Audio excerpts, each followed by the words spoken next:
Hello everyone, welcome to Advait education ANJ exams. This is Ranjan. आप देख रहे हैं ये एक शॉर्ट सा एनालिसिस सेशन। आज जैसा कि गेटको का एग्जामिनेशन था, है ना, गुजरात का जो इलेक्ट्रिसिटी बोर्ड का जो एग्जामिनेशन था, एग्ज़ाम था आज, जो काफ़ी समय से स्टूडेंट्स जिसका वेट भी कर रहे थे, है ना, और काफ़ी सारे बच्चों ने इसका पेपर भी दिलाया। तो ये जो एग्जामिनेशन था ये किस तरीके से था, कैसा था पैटर्न, और आप सभी स्टूडेंट्स के रिव्यू के हिसाब से ये छोटा सा शॉर्ट सा वीडियो खास तौर पे उन बच्चों के लिए जो अगले दिन का पेपर दिलाने जा रहे हैं, यानी कि नेक्स्ट जो उस पेपर को फिर से जो दिलाने जाएंगे, है ना, तो ये उनके लिए एक छोटा सा एक गाइडेंस जैसा रहेगा कि उसमें आपको क्या पढ़ना चाहिए, किस तरीके से स्ट्रेस देना चाहिए। ओवरऑल पेपर की बात करूं, जैसा कि आप सभी से जो रिव्यू मिला हुआ है ना, तो ओवरऑल पेपर की अगर मैं बात करूं तो आप सब ने इसको रेट किया है बिटवीन मॉडरेट से लेके टफ के बीच में रेट किया है। ठीक है, ये स्टूडेंट्स रिव्यू हो गया ना। काफ़ी सारे स्टूडेंट्स से मेरी बातें भी हुई, सो स्टूडेंट्स रिव्यू के हिसाब से मोस्टली सब स्टूडेंट्स ने बोला कि सर थोड़ा सा अनप्रिडिक्टेबल कुछ चीज़ें गई थी, है ना, जैसे जीके का पार्ट था वो थोड़ा सा अनप्रिडिक्टेबल हो गया था, है ना। कुछ एक डेटा मेरे पास है, हालांकि यहाँ पर गुजराती और इंग्लिश जो लैंग्वेज बेस्ड जो पेपर थे वो काफ़ी सिंपल थे, वो एकदम डायरेक्ट थे, वो एकदम सिंपल लगे सबको। ठीक, वही अगर मैं बात करूं कि मेजरली इस पेपर में स्ट्रेस किस सब्जेक्ट के ऊपर ज़्यादा दिया गया, है ना, सब्जेक्ट वाइज, जैसा कि क्योंकि आपके जब सिलेबस जो मेंशन हुआ था उसमें पीएसए का स्ट्रेस या पीएसए का कंटेंट जो था वो बहुत मेजॉरिटी ऑफ द टेक्निकल का जो पोर्शन था उसको होल्ड कर रहा था। बट एक्चुअल में अगर आप पेपर पर ध्यान देंगे तो आपको ये समझ में आएगा कि पीएसए का तो वेटेज है ही अच्छा, बट साथ ही साथ जो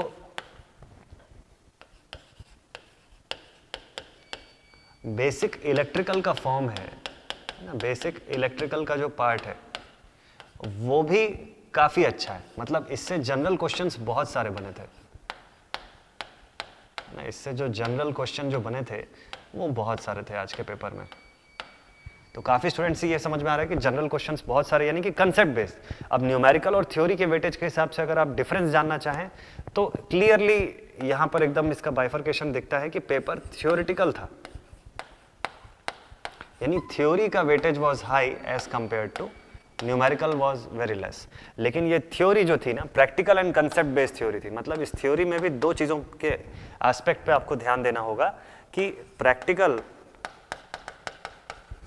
एंड कंसेप्ट बेस्ड।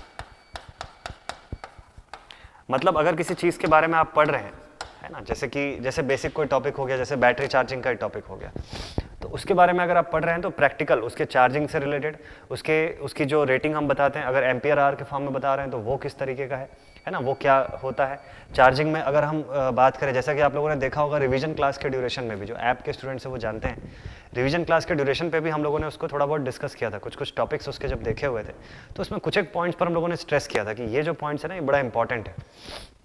तो ऐसे जैसे कि ट्रिकल चार्जिंग हम क्यों यूज़ करते हैं, उसका क्या सिग्निफिकेंस होता है, कुछ एक क्वेश्चंस भी उसके थे, है ना, कि क्या क्या क्वेश्चंस इस पे पूछे जा सकते हैं। तो ये सब बड़े इंपॉर्टेंट पॉइंट्स हैं।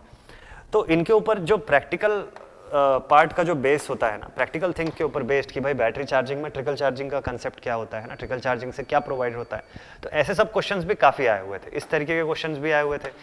कंसेप्ट बेस्ड क्वेश्चन जो है वो तो है ही, प्रैक्टिकल बेस्ड क्वेश्चंस भी थे अच्छे खासे। तो थ्योरी का वेटेज ज़्यादा था। अब प्रिपरेशन जब कर रहे हैं तो जनरल इंजीनियरिंग वाले पार्ट पे बहुत बढ़िया से फोकस करिएगा, यानी कि बेसिक इलेक्ट्रिकल का पार्ट जो है वो आप बहुत ही अच्छे से प्रिपेयर करिएगा, मतलब उसको और अच्छे से रिवाइज करिएगा। ठीक है, आज का भी जो भी टाइम आपके पास बचा हुआ है, बेसिक इलेक्ट्रिकल का फॉर्म बहुत ही बढ़िया से आप रिवाइज करिएगा। अच्छा, और अपार्ट फ्रॉम दिस और भी कुछ क्वेश्चन थे, जैसे कि आप प्रोटेक्शन के देख सकते हैं, है ना, 7 से 8 क्वेश्चन अप्रोक्सीमेटली प्रोटेक्शंस के थे। प्रोटेक्शन के ऊपर बेस्ड ऑलमोस्ट 7 to 8 क्वेश्चंस देखने को मिले यहाँ पर। तो ठीक है, मतलब ये एक्सपेक्टेड भी था, प्रोटेक्शन पर से इतने क्वेश्चंस आना ठीक है, पॉसिबल है। ठीक है, मशीन से भी अच्छे खासे क्वेश्चन देखने को मिले। एक 2-3 चीज़ें और थोड़ी सी डिफरेंट देखने को मिली, दैट इज आईई रूल्स के ऊपर बेस्ड क्वेश्चंस भी आया था। ऐसा भी कई सारे बच्चे जो है वो बता रहे थे, है ना, कि यहाँ पर आईई रूल्स के ऊपर भी बेस्ड क्वेश्चन आए थे। तो बेसिकली आईई रूल्स 1956 और बीआईएस 1981 जो है ये आप पढ़ते हैं, है ना, ये रूल भी पढ़ते हैं। आई रूल का जो अमेंडमेंट है डिफरेंट टाइप का वो भी पढ़ते हैं आप, 2003 का, 2010 का, तो ये सब अमेंडमेंट्स भी इसके ऊपर पढ़े जाते हैं ना। तो आई रूल्स काफ़ी इंपॉर्टेंट है। तो अगर ये एस्टिमेशन एंड कॉस्टिंग सब्जेक्ट भी अगर आप पढ़ते हैं तो उस पर भी ये आई रूल्स का कंसेप्ट आता है। और जूनियर इंजीनियर की पोस्ट के लिए आपके सिलेक्शन होने के बाद वैसे भी आई रूल्स के फॉर्म में आपकी ट्रेनिंग होती है। आपकी ट्रेनिंग में आई रूल्स बड़ा इंपॉर्टेंट पार्ट होता है, आपको सिखाया जाता है आई रूल्स उस ट्रेनिंग के दौरान। ठीक है, तो आई रूल्स बहुत इंपॉर्टेंट है। जो भी बच्चे नेक्स्ट पेपर के लिए, जो नेक्स्ट डे के लिए जो प्रिपेयर कर रहे हैं, आप लोग डेफिनेटली इसको पढ़िएगा। इसमें खास तौर पे कौन कौन सी चीज़ों के रूल्स मैं आपको एक बार मेंशन कर देता हूँ। आई रूल्स में अर्थिंग से जुड़ा हुआ रूल, अर्थिंग रिलेटेड, ठीक, एक ये बड़ा इंपॉर्टेंट है, अर्थिंग से जुड़ा हुआ रूल है ना। रूल नंबर 60 के ड्यूरेशन में, 60 का जो रूल का सेक्शन है अर्थिंग का पार्ट रखता है, 61 से 70 के आसपास तक का जो सेक्शन है, तो उसमें बहुत सारे काम के रूल्स आपको मिल जाएंगे, है ना। अर्थिंग रूल्स एक पहला चीज। दूसरा चीज क्लियरेंस ऑफ कंडक्टर्स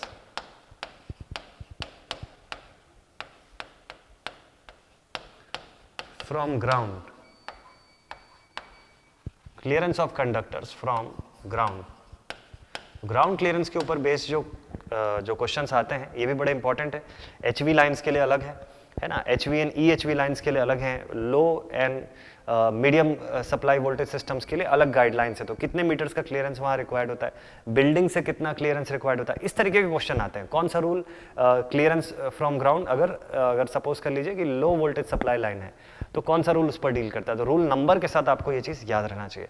तीसरा इसमें जो टाइप का सवाल बनता है वो बड़ा इंपॉर्टेंट है कि रूल नंबर 44 जिसको हम बोलते हैं कि जो person suffering from electrical shock है उसको कैसे आप रिट्रीव करेंगे, कैसे आप रिकवर करेंगे। ठीक है, तो इस तरीके से आईई रूल्स के ऊपर बेस्ड क्वेश्चंस बनते हैं।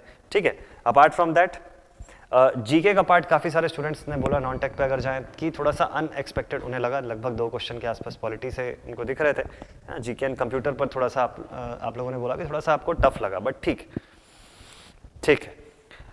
और ओवरऑल अगर पेपर की बात करें तो हाँ, yes it is between moderate to tough, ऐसा आप बोल सकते हैं। ये लगभग सभी तरफ के स्टूडेंट्स का रिव्यू था, ओवरऑल सभी का रिव्यू दिखा मुझे ये।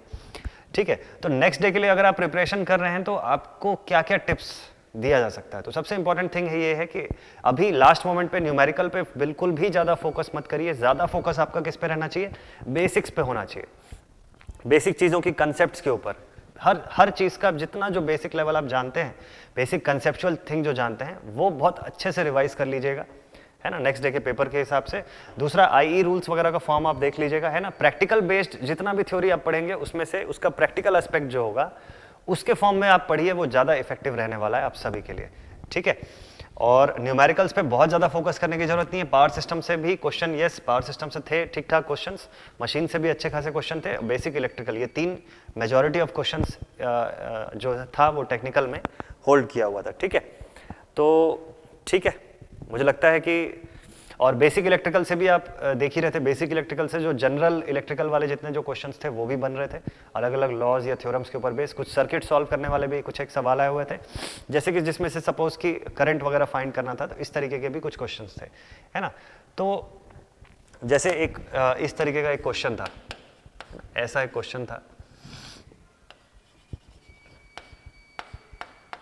है ना, ऐसा एक सर्किट था जिसमें से कि आपको क्या पूछा हुआ था, करंट फाइंड करने को बोला हुआ है ना। इस सर्किट में से आपको पूछा find the value of current I dash, this is 8 volts. ठीक है, और 2 एम्पियर, ये 2 ओम, 2 वोल्ट्स, ऐसा एक सर्किट था, इसमें पूछा आपको आई डैश। तो ऐसे इस तरीके के सर्किट सॉल्विंग वाले क्वेश्चंस को थोड़ा अच्छे से कर लीजिएगा, मतलब न्यूमेरिकल में या सर्किट सॉल्विंग में अगर आप कर रहे हैं तो ऐसे क्वेश्चंस आप कर सकते हैं। ठीक है, डेटा थोड़ा बहुत चेंज हो सकता है, बट अप्रॉक्सीमेटली ऐसा क्वेश्चन, ये जस्ट आपको एक आइडिया बताने के लिए कि किस तरीके के सवाल पूछे जा रहे हैं। ठीक, तो मस्त तरीके से प्रिपेयर कीजिए, कॉन्फिडेंट रहिए, लेकिन जो भी थ्योरी आप पढ़ रहे हैं या जो भी कंसेप्चुअल चीज़ें जो सब्जेक्ट की पढ़ रहे हैं ना, उसको बहुत अच्छे से रिवाइज करके जाइएगा। क्योंकि देखिए जेई लेवल का पेपर है, जेई लेवल का पेपर है तो वो उस तरीके से ही आपको डिटेल्ड या प्रैक्टिकल फॉर्म में चीज़ें पूछेगा।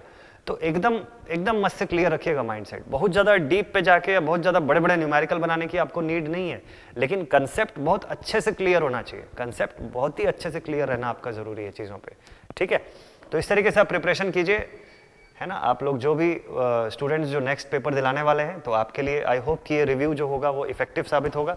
किन चीज़ों पर आपको फोकस करना है, तो ज़्यादा पार्ट आपका जनरल इंजीनियरिंग या जनरल इलेक्ट्रिकल का रहेगा, हो सकता है, पॉसिबल है, क्योंकि आज के पेपर में था तो आगे भी आने वाले पेपर्स में पॉसिबल है, एक पॉसिबिलिटी की जस्ट बात हो रही है यहाँ पर, तो इट इज़ पॉसिबल, हो सकता है, ठीक है। अपार्ट फ्रॉम दैट आपकी तैयारी एकदम मस्त है, कॉन्फिडेंट रहिएगा और हड़बड़ी में रॉन्ग आंसरिंग मत करिएगा, ठीक है। थोड़ा टाइम लेके अच्छे से सोच के आंसर करिए, समय है आपके पास, लेकिन हड़बड़ी में गड़बड़ वाला आंसर मत करिएगा, ठीक है। नर्वस नहीं होना है कि मुझसे बन रहा है या मुझसे नहीं बन रहा है, दोनों ही केसेस का नर्वसनेस नहीं होना चाहिए आपको, ठीक है। ओवर एक्साइटमेंट भी नहीं कि मुझसे सब कुछ बन रहा है, और एकदम नर्वस भी मत होना, न्यूट्रल रहिए, आराम से क्वेश्चन बनाते जाइए, बन जाएगा आपसे सब सवाल, ठीक है। तो नेक्स्ट पेपर की प्रिपरेशन कीजिए, और आज जिनका पेपर, जिन लोगों ने आज जो पेपर बनाया आपको भी सब ऑल द बेस्ट, और जिनका नेक्स्ट पेपर है उनको भी ऑल द बेस्ट। मस्त तरीके से आप लोग एग्जाम दिलाइए, एकदम कॉन्फिडेंट रहिए, अच्छा रिजल्ट आएगा, कोई टेंशन की बात नहीं है, ठीक है। मिलते हैं आप सभी से नेक्स्ट वीडियो में, till then thank you very much.